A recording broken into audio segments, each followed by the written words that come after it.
आपकी जयकार के अंदर जोश और जुनून इतना होना चाहिए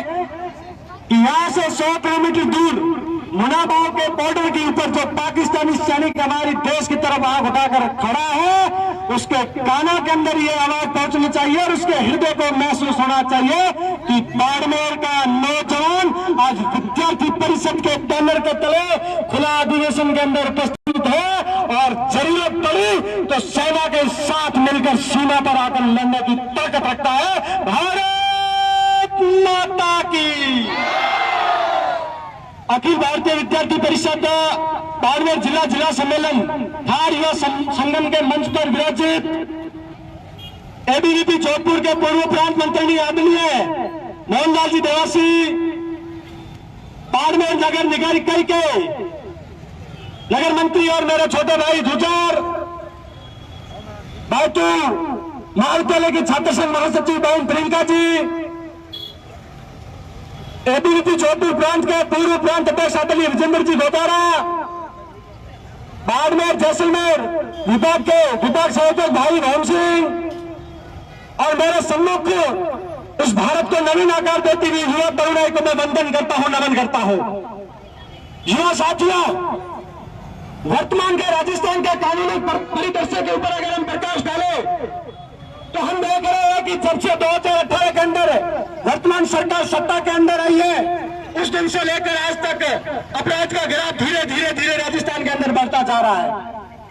साथियों, जिस राजस्थान को शौर्य और तपोभूमि कहा जाता था, जिस राजस्थान को शांति और सभ्यता का राज्य कहा जाता था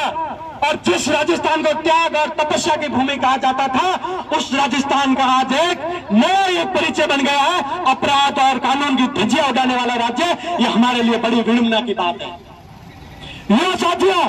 वर्तमान की सत्ता सरकार जब सूबे की सरकार सत्ता के अंदर आई थी तो उसने नारा दिया था कि हम बेटी बचाएंगे, बेटी बचाएंगे, हम बेटियों का उत्थान करेंगे। मैं आपका ध्यान आकर्षित करना चाहता हूं, पिछले 3 साल के अंदर एनसीआरबी द्वारा जारी किए गए आंकड़ों की तरफ,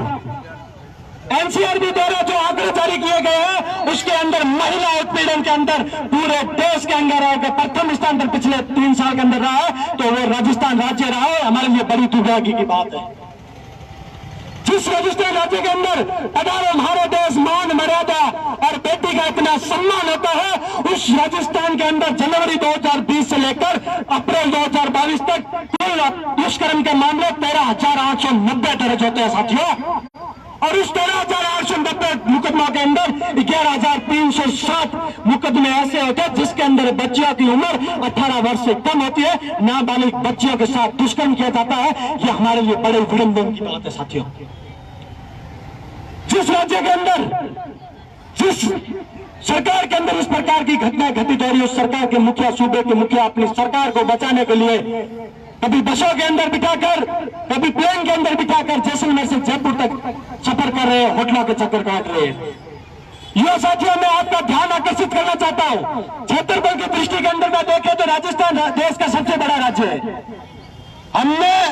इस राज्य को रोजगार दिया, हमने इस देश को प्रगति दी। अगर देश की सबसे प्रगतिशील रिफाइनरी कहीं लग रही है तो हमारे जिले बाड़मेर के अंदर लग रही है। किंतु हमारे लिए बड़ी दुर्भाग्य की बात है कि भूमाफिया वर्तमान सत्ता के पक्षधर के अंदर इतने यहाँ पर पल रहे हैं कि इस राज्य की, इस देश की शांति व्यवस्था को बनाए रखने के लिए होमगार्ड के हमारे साथी भवानी सिंह तामलेर और नेमाराम मेघवाल इस माटी के जन्मे हुए थे, उनकी निर्मम हत्या अगर की जाती है तो भूमाफिया और तस्कर द्वारा की जाती है। ये हमारे लिए बड़ी विडंबना की बात है। ये साथियों, भगवान श्री राम के उपासक हैं, हम राम के वंशज, हम राम के उपासक हैं, हम हिंदुस्तान के अंदर रहते हैं, हमें हमारी संस्कृति, सभ्यता और समर्थों की रक्षा करने का अधिकार है। अभिव्यक्ति की आजादी हमें कुछ भी बोलने सुनने का अधिकार देती है। किंतु कितनी विडंबना की बात है, हमारे राज्य के अंदर अगर देश विरोधी नारे लगते हैं तो कुछ नहीं होता है। हमारे राज्य के अंदर अगर देश विरोधी कोई गतिविधि होती है तो सरकार आपके ऊपर पर्दा डाल देती है। लेकिन उदयपुर के हमारे भाई कन्हैया लाल अगर अपने सोशल मीडिया के ऊपर अगर देश हित की बात करते हैं, लाम हित की बात करते हैं, तो याद करो वो 30 दिसंबर 2022 का दिन, याद करो वो 3 दिसंबर 2022 का दिन जब नबी की इबादत करने वालों ने उदयपुर के अंदर हमारे भाई कन्हैया लाल का गला रोक कर हत्या कर दी, और वर्तमान सरकार ने अभी तक उन हत्यारों के ऊपर किसी भी प्रकार की सजा का ऐलान नहीं किया। ये हमारे लिए दुर्भाग्य की बात है। यह साथियों, इस देश को चलाने के लिए 4 स्तंभों की स्थापना की गई थी, जिसके अंदर पत्रकारिता इस देश का चौथा और सबसे मजबूत स्तंभ था, जो इस देश की सरकारों को, इस देश में पनप रहे कानून व्यवस्था को उसका आईना दिखाने का कार्य करता है। लेकिन हमारे राजस्थान के और हमारे बाड़मेर के लिए बड़ी दुर्भाग्य की बात है कि 2018 के बाद जब एक अमराराम जैसा आरटीआई कार्यकर्ता, एक गरीब परिवार का व्यक्ति घर से निकलकर इस अन्याय के विरुद्ध लड़ने का प्रयास करता है, शहर नहीं अपितु जिले के अंदर